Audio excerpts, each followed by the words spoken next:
الحمدللہ وکفا والصلاۃ والسلام علی من لا نبی بعد۔ امام الانبیاء سید الاولین والآخرین محمد الرسول اللہ صلی اللہ علیہ وسلم نے گھریلو زندگی کو کامیاب کرنے کے لیے، ازدواجی زندگی کو کامیاب کرنے کے لیے ایک اصول بیان فرمایا۔ وہ اصول کیا ہے؟ امام الانبیاء سید الاولین والآخرین محمد الرسول اللہ صلی اللہ علیہ وسلم نے ارشاد فرمایا کہ جب تم کسی عورت سے نکاح کرو تو 4 چیزیں اس میں دیکھو، 4 چیزیں دیکھ کر پھر اس پہ نکاح کرو۔ پہلی بات فرمائی کہ اس کا حسب دیکھو، حسب نسب۔ دوسری بات فرمائی کہ اس کا جمال دیکھو۔ تیسری بات فرمائی کہ اس کا مال دیکھو، اور چوتھی بات فرمائی کہ دین دیکھو۔ اللہ کے پیارے پیغمبر صلی اللہ علیہ وسلم نے پھر آگے ایک عجیب بات ارشاد فرمائی، کیونکہ جو نبی بولتا ہے وہ خود اپنی طرف سے نہیں بولتا، وَمَا يَنطِقُ عَنِ الْهَوَىٰ، وہ تو اللہ کی طرف سے بولتا ہے جو بھی بولتا ہے، اپنی طرف سے نبی نہیں بولا کرتے۔ فرمایا فَاظْفُرْ بِذَاتِ الدِّينِ، تم ان 4 باتوں میں سے دین کو ترجیح دو۔ دین کو، ہاں، صرف دین کے ساتھ تمہیں جمال مل جائے، سونے پہ سہاگا، نور علی نور ہے۔ دین کے ساتھ تمہیں مال مل جائے، نور علی نور ہے۔ تمہیں دین کے ساتھ حسب و نسب والی عورت مل جائے، مایا یہ سونے پہ سہاگا، نور علی نور ہے۔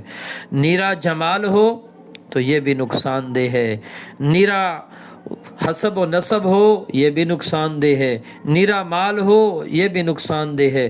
فرمایا دین ہو، ان میں سے ایک مل جائے تب بھی کامیابی، دین ہو دو مل جائیں تب بھی کامیاب زندگی، ازدواجی زندگی کامیاب ہے۔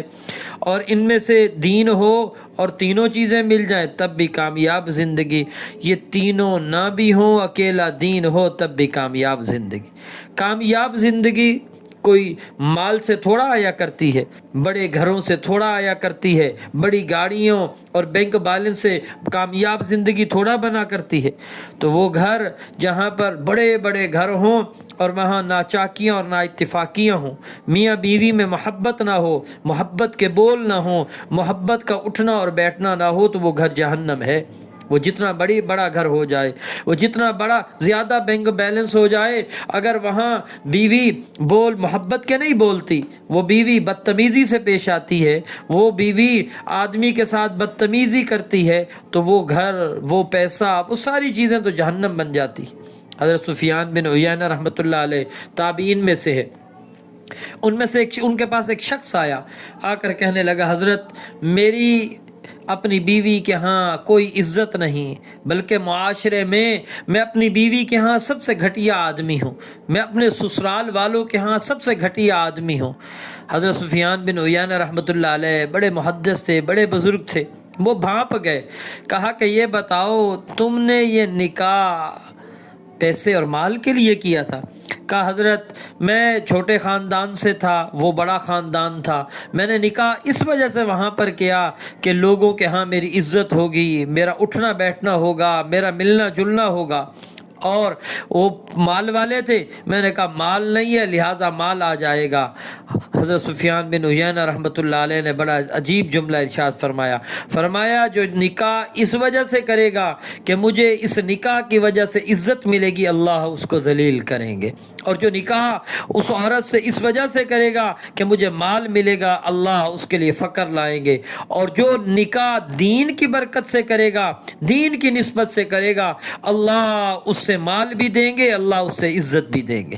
آج معاشرے میں آپ عدالتوں کے چکر لگا کر دیکھیں کہ یہ 90% سے زائد کیسز طلاق کے ہیں، خلا کے ہیں۔ خلا کے لیے عورتیں خود خلا لے رہی ہیں، طلاقیں مانگ رہی ہیں، اور یہ لڑائیاں اور جھگڑے چل رہے ہیں۔ وجہ یہی ہے کہ ہم نے حسب و نسب کو تو ترجیح دی، مال کو تو ترجیح دی، ہم نے جمال کو تو ترجیح دی، دین کو ترجیح نہیں دی۔ جب دین کو ترجیح نہیں دی تو ہمارے گھر جہنم بنے ہوئے ہیں۔ تو اس لیے نکاح میں جب بھی آدمی کرے ان 4 شرطوں کو سامنے رکھ کر نکاح کو ترجیح دے، اللہ اس نکاح کو، اس گھر کو، اس گھرانے اور خاندان کو اللہ جنت کا نمونہ بنا دیں گے۔ اللہ ہم سب کو اس پر عمل کرنے کی توفیق عطا فرمائے۔